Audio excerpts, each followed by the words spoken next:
Hello বন্ধুরা, আমাদের SDTV চ্যানেলে আপনাদের স্বাগতম। আমি দীপিকা চলে এসেছি আপনাদের জন্য তোমাদের রানী সিরিয়ালের আপডেট নিয়ে। রানী কি টিফিন এনেছে সেটা তার বন্ধুরা জানতে চাইলে রানী আজকে স্যান্ডউইচ নিয়ে এসেছে, কারণ তার মেয়েকেও দিয়েছে, সেও খেয়েছে। তাহলে আমি আজকে নাড়ু এনেছি, আমাকে দিবি কিন্তু। তাহলে আমি তো জানি তুই খেতে ভালোবাসিস, তাই মা তোর জন্য বেশি করে বানিয়ে দিয়েছি। হঠাৎ আনিশা এবং দুর্জয়ের কেবিনের বাইরে থেকে রানী তাদের দুজনকে দেখে ফেলে। সেখানেই থমকে দাঁড়ায়। তার বন্ধুরা বুঝতে পারে যে সেখানে তাদের থাকা চলবে না। বলে, রানী আমরা ক্যান্টিনে যাচ্ছি, তুই তাহলে চলে আসিস। তারা চলে যায় আর রানী দাঁড়িয়ে আছে। আনিশা বলছে, কী রে দুর্জয়, এতটা কাজের প্রেশার নিলে চলবে? একটা বাইট নিয়ে নে না। দেখ, তোকে ডাক্তার ঠিক করে খাবার দাবার খেতে বলেছে, এরকম অনিয়ম করতে আমি তোকে দেবো না। তোর পছন্দের চিকেন স্টু রান্না করেছি, খাবার দাবার তৈরি করে আমি নিজে হাতে এনেছি, তুই কি সেগুলো খাবি না? বল আমাকে। তখনই দুর্জয় দেখতে পারে রানী দাঁড়িয়ে চোখের জল ফেলছে। রানী আনমনস্ক হওয়া মাত্রই দুর্জয় তাকে দেখে ফেলে আর বলে, ঠিক আছে আনিশা, তুই আমাকে এক কাজ কর, খাবারগুলো দেখেই মনে হচ্ছে খুব টেস্টি হয়েছে, তুই নিজে হাতে বানিয়েছিস বলে কথা, আমাকে একটু খাইয়ে দে, আমার তাহলে ভালো লাগবে। আমি তো কাজ করছি, তাহলে কাজে ব্যাঘাত ঘটবে না। এরকম করলে শরীরটা তো খারাপ করবে। আনিশা খাবার মুখে তুলে খাইয়ে দিচ্ছে। কেন, তুই তো আছিস, আমার শরীর খারাপ কি করে করতে পারে বল? এত বছর ধরে তুই তো আমার যত্ন করে আগলে রেখেছিস। শুক্রবারের দিন পার্টি রয়েছে বাড়িতে, তোর অনারে সাকসেস পার্টি, ওয়েলকাম। সেটা নিশ্চয়ই বুঝতে পারছিস। বড় বৌদি তো কোমর বেঁধে লেগে পড়েছে, পরিবারের বাকিরাও খুব খুশি আনন্দিত। তাই বলছি, তোকে তো সুস্থ থাকতে হবে। বল, নিজের পার্টিতে নিজে অসুস্থ হয়ে গেলি তখন কি হবে? না, আমি সুস্থ থাকবো তো। জীবনে যত ভুল ভাল কাজ করেছি সেই সব কিছুকে পেছনে সরিয়ে আমাকে সামনে এগিয়ে যেতে হবে, আর তার জন্য ওই দিনই এই পার্টিটা হবে। রানী ভাবে, দুর্জয়, ওই দিন আমাদের বিবাহ বার্ষিকী, তুমি ভুলে গেলে? সেই দিনই নতুন জীবনের সূচনা করবে তুমি। কি করে পারলে এতটা কষ্ট দিতে আমাকে? দুর্জয়ের কথায় রানী খুব আঘাত পায়।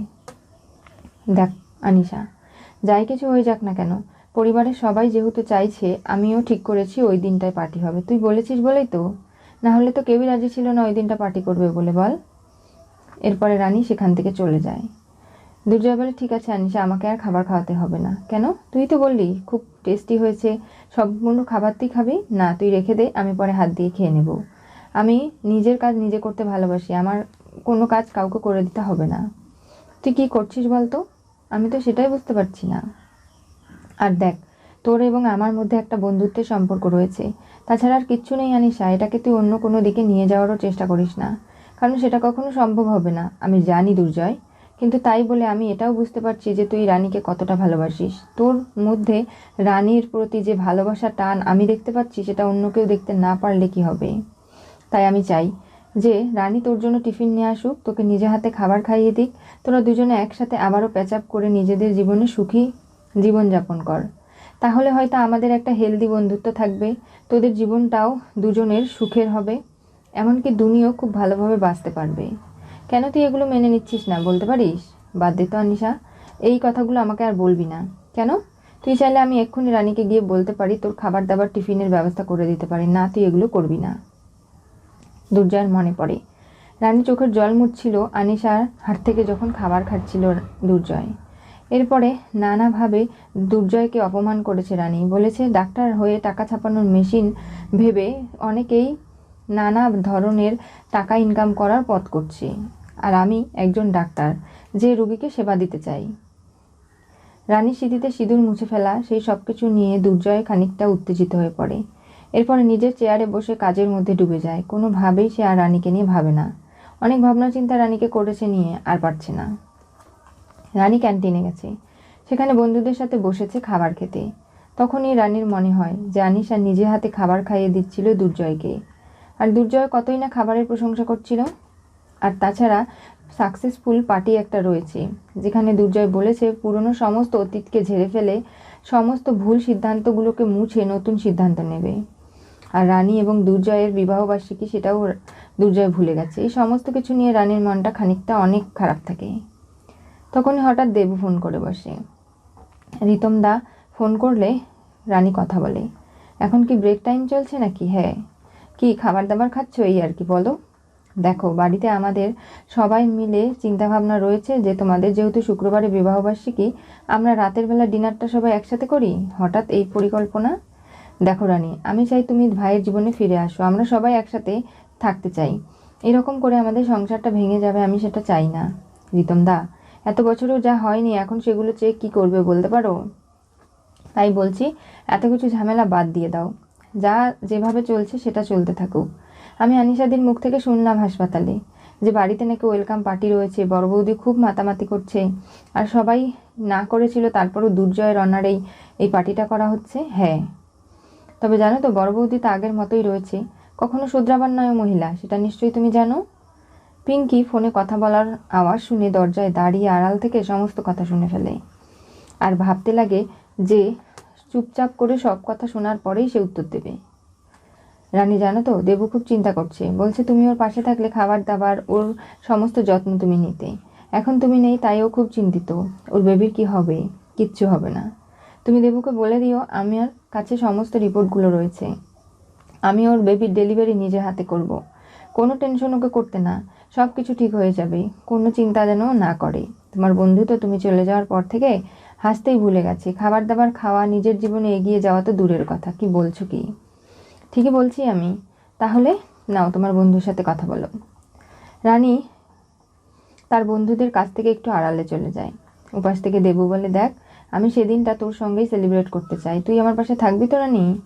দেখ আমি কিন্তু কোনো কথা শুনবো না, তোকে আমার আবদার মানতেই হবে। দেখ দেবু, আমি চাই যে তুই ওই পরিবারের সবার সঙ্গে থেকে সেদিনটা সেলিব্রেট কর। দুর্জয় অনেকটা খুশি আনন্দিত, আমি দেখলাম তো। আর সেখানে তুই যদি নিষেধ করিস তাহলে অনেক বড় ক্ষতি হয়ে যেতে পারে। দুর্জয় রাগারাগি করতে পারে, অশান্তি হবে, সেগুলো আমি চাই না। তোকে আমার দিব্যি রইল, তোরা কেউ বাড়ি থেকে বেরোবি না, তুই রিতমদাকে বোঝা। পরিবারের সবাই মিলে একজোট হয়ে এই অনুষ্ঠানটা সেলিব্রেট কর। দুর্জয়ের ভালো লাগবে, আর আমার কথা চিন্তা করিস না, আমি যে কোনোভাবে এই দিনটা কাটিয়ে নেব। এই বলে ফোন রেখে দেয়। রাত্রিবেলা রানী যখন হাসপাতালের ডিউটি শেষ করে বেরিয়ে যাচ্ছে রেগেমেগে, বলছে আজকে সারাটা দিন দুর্জয়ের কারণে এত খারাপ গেল আমি ভাবতে পারিনি। দুর্জয় হাসপাতালে সিও হয়েছে বলে নিজেকে মানুষই মনে করছে না, এগুলো আমি আর মেনে নিতে পারছি না। তখনই আদিত্যকে দেখতে পারে। কি ব্যাপার, আপনি আমাকে জানিয়ে আসেননি কেন? আপনি জানেন যে এরকম করলে আমার কিন্তু মোটেও ভালো লাগে না, আর আপনি নিজের কাজকর্ম ফেলে কতদিন আমাকে এরকম করে নেওয়া আনা করবেন বলুন তো? আপনার কাজে তো ক্ষতি হয়ে যাচ্ছে। রানী একটু হাইপার হয়েও না, ঠান্ডা হও। দেখো আমি আমার কাজের ক্ষতি করে তোমাকে নিতে আসিনি। সকালে তুমি যেভাবে বললে তোমার পরীক্ষা আছে, তোমার হাজবেন্ডকে তো আমি একটু হলেও দেখেছি, সে খুব ভালো মানুষ নয়। সে নিশ্চয়ই তোমাকে অত্যাচার করেছে, মানসিক টর্চার করেছে, এগুলো ভেবেই আমার খুব টেনশন হচ্ছিল। তোমাকে অনেকবার ফোন করেছি, হয়তো তুমি দেখোনি, ব্যস্ত ছিলে, তাই চলে এলাম। দেখুন নেক্সট টাইম থেকে এরকম করে চলে আসবেন না হুটহাট করে, কারণ আমার জীবনটা অন্যরকম জটিল। সেখানে আপনি প্রতিনিয়ত আমাকে নিতে আসলে, দিতে গেলে এগুলো নিয়ে কিন্তু লোকে কথা বলবে।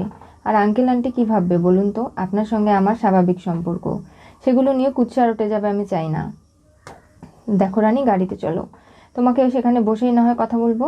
না, আমি যাব না, আমার কিছু ব্যক্তিগত কাজ আছে, আমাকে একলাই যেতে হবে, তাই আমি একলা চলে যেতে পারবো। আজকে যখন এসেছি চলো না, সেখানে বসেই না হয় তোমার সমস্ত কথা শুনবো। না, আমি যাব না। দুর্জয় আনিশা বেরোচ্ছে, তখনই দুর্জয় আদিত্যকে দেখে ফেলে রানীর সঙ্গে কথা বলতে, আর আনিশাও দেখে ফেলে। সেই সব কিছু দেখে আনিশা বলে, তুই আজকে সারাটা দিন পায়ে পাড়া দিয়ে রানীর সঙ্গে ঝগড়া করেছিস, ওকে ছোট করার চেষ্টা করেছিস। কেন দুর্জয়? তুই তো রানীকে খুব ভালোবাসিস, তোরা জীবনে এক হয়ে যা, সেটাই ভালো। এরকম করে ঝগড়াঝাটি করা কি ভালো বল? আদিত্যর সঙ্গে রানীকে কথা বলতে দেখে অনেকটা নিজেও অবাক হয়ে যায় আনিশা। বুঝতে পারছে না যে এই মানুষটার সঙ্গে রানী এতক্ষণ দাঁড়িয়ে দাঁড়িয়ে কথা বলছে, আর সে আবার রানীকে নিতেও চলে এসেছে। অনেকটা রেগে যায় দুর্জয়, বলে বাহ, রানীর নতুন গার্জিয়ান চলে এসেছে। নানা ভাবে রানীকে একলা ছাড়তে পারবে না, রাত হয়েছে বলে রানীকে নিতেও চলে এসেছে। বাহ, খুব ভালো। এই বলে দুর্জয় রেগে চলে যায়। রানী বাড়ি ফিরে যাওয়ার পরপরই দেখতে পারে যে অনেকগুলো খেলনা পাঠিয়ে দিয়েছে দুর্জয়। এই বাড়ির ঠিকানা সব কিছু তো দুর্জয় জানে তার মেয়ের জন্য। তখনই রানী ফোন করে এবং বলে যে দেখো, এরকম করে এত এত দামি দামি খেলনা আমার মেয়ের জন্য পাঠাবে না, কারণ ওকে আমি গরিবী হালে বড় করতে চাই। তাহলে ও জীবন কি, যুদ্ধ কি, লড়াই কি, বাস্তবতা সব শিখবে। ঘর ভাঙা গরিব ঘরের মেয়েরা অনেক কিছুই জানে খুব সহজে, আর তার জন্য এই খেলনা দিয়ে ওর মন ভোলানোর একদম চেষ্টা করবে না। কি ভেবেছো যে এত এত দামি খেলনা দিলে আমার মেয়ে আমাকে ছেড়ে চলে যাবে তোমার কাছে? সেটা তো কখনো হবে না। তাই বলছি যে আমি আমার মেয়েকে যেভাবে মানুষ করতে চাই সেভাবেই করব। তুমি একদম এর মধ্যে বেশি নাক গলাবে না। দুর্জয় জানায় যে দেখো, প্রয়োজন হলে দুনির কাস্টাডি নিয়ে আমরা লড়াই করব, কোনোভাবেই দেখা যাক কতদূর ফাইটটা চলে, কি হতে চলেছে। তোমাদের রানী সিরিয়ালের পরবর্তী টুইস্টে। রানীকে রাগাতে দুর্জয় আনিশার হাতে তুলে খাবার খেলো। আদিত্য রানীকে নিতে আসলে দুর্জয় রেগে উঠল। আজকে যা কিছু হয়েছে, দুর্জয়ে যেমন রানীকে দেখানোর জন্য কষ্ট দিয়েছে, নানাভাবে রানীকে দেখেই আনিশার হাত থেকে খাবার খেয়ে রানীকে বোঝালো যে আনিশা এবং দুর্জয় সম্পর্কের গভীরতা কতখানি। আবার রানী চলে যেতেই আনিশাকে নিজের কাছ থেকে দূরে সরিয়ে দিল। এই সমস্ত কিছুতে রানী যেমন কষ্ট পেয়েছে, তেমনি আদিত্য রানীকে নিতে আসায় দুর্জয় তেমনটাই কষ্ট পেয়েছে। একে অপরকে ভালোবাসে, অথচ তাদের জীবনে দুজন জড়িয়ে থাকলে সমস্যাটা কোথায়? এখন আবার নানাভাবে দুর্জয় রানীর মেয়ে দুনির কাস্টাডি নিয়ে লড়াই করতে শুরু করবে, সেটা তাকে সাফ জানিয়ে দিল। দুনির ওপর তার বাবার সর্বোচ্চ অধিকার রয়েছে, আর সেটা কেউ দূর করতে পারবে না।